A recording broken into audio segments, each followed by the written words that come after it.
Aqueles que encontram o poder no voto original não passam a vida em vão. Eles recebem o tesouro das virtudes, semelhante ao oceano, e as paixões egocêntricas, semelhantes a águas turvas, são assimiladas por essas virtudes.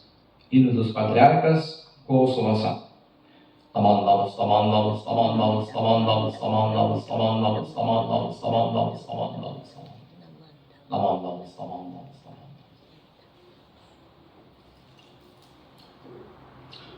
Sejam todos bem-vindos à cerimônia de homenagem aos pioneiros e imigrantes japoneses, em comemoração aos 115 anos da imigração japonesa no Brasil. Hoje, exatamente, fazem 115 anos desde que os primeiros imigrantes, o Kasatomaru, chegou aqui no Porto de Santos, no Brasil. O hino que acabei de ler está na coleção dos hinos dos patriarcas, escrito pelo nosso mestre fundador, Shinan Shonin, que é a imagem aqui, à direita do Buda Mida.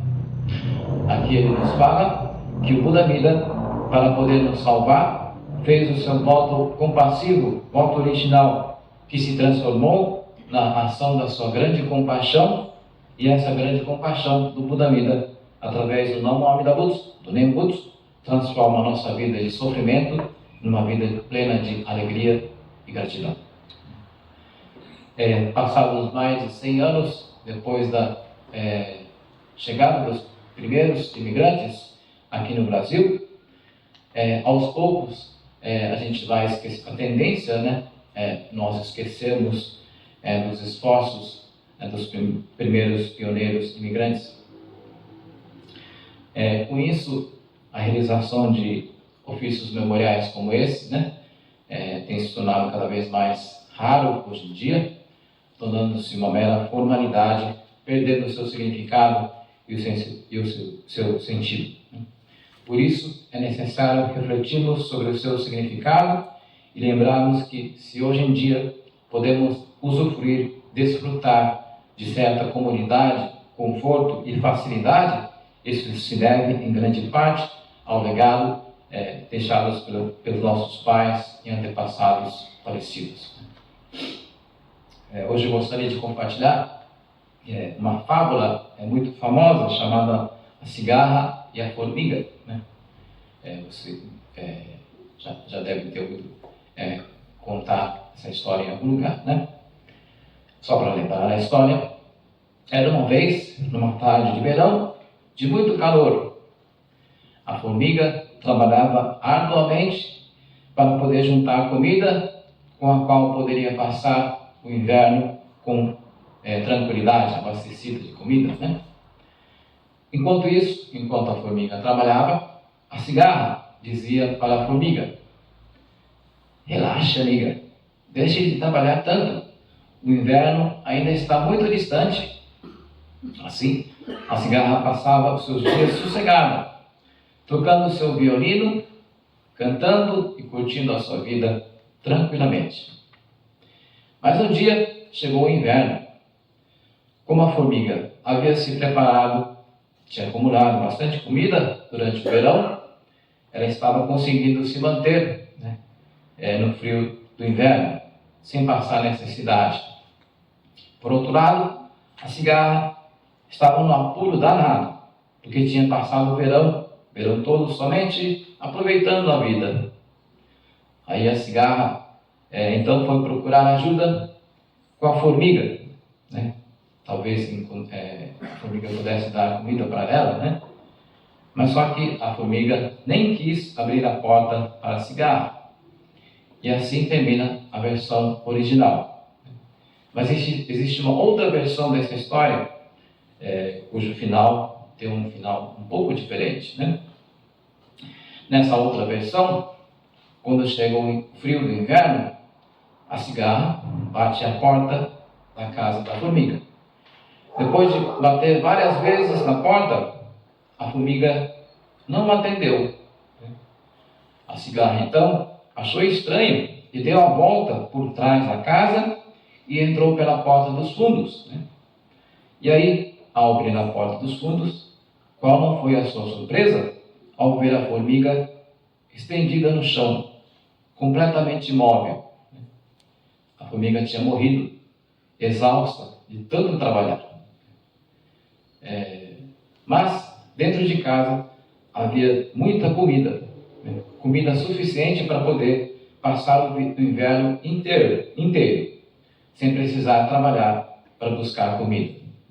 Assim, a cigarra pôde passar o inverno com a comida que a formiga havia acumulado.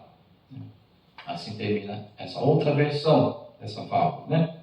Que pode ser interpretada de diversas formas. Mas como hoje nós estamos comemorando os 115 anos da imigração japonesa, vale a pena a gente refletir essa história, o que ela teria a ver com a data de hoje.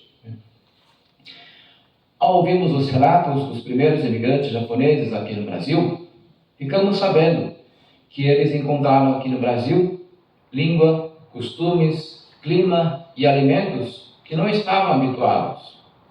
Enfrentaram doenças e desastres naturais, desbravaram matas nativas para poder construir a base de uma vida mais tranquila para os seus descendentes, que somos nós, né?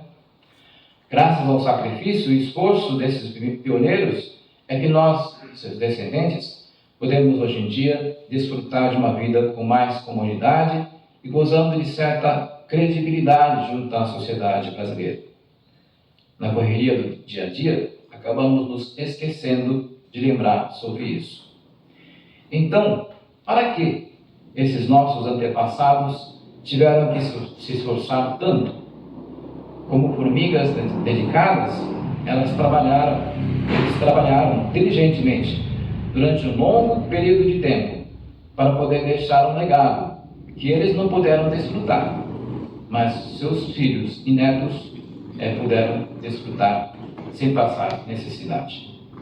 Os seus descendentes, que somos nós, não estaríamos apenas desfrutando do que os nossos antepassados deixaram para nós, como a cigarra da versão da história. Hoje em dia, vivemos sob a predominância de um pensamento egocêntrico do ser humano, que visa apenas a sua individualidade e felicidade momentânea e instantânea. Que o ofício memorial de hoje seja uma oportunidade para lembrarmos e valorizarmos o legado que esses imigrantes falecidos deixaram para nós. E para que essa memória não se perca no tempo, sendo transmitida também agora às próximas gerações, para que as próximas gerações também saibam da memória desses nossos pioneiros e imigrantes, nossos antepassados, né? Então, para isso, talvez, é que nós fazemos o ofício memorial, né? Não é para somente pedir para que os antepassados alcancem um lugar melhor, né? Mas para poder transmitir para as gerações seguintes, né? O significado que nós fazemos o ofício memorial, né? Não é para eles que a gente faz, né? É para as próximas gerações que nós fazemos, né? Então, ao final vamos ler uma das cartas, um dos capítulos das cartas do mestre Enyo.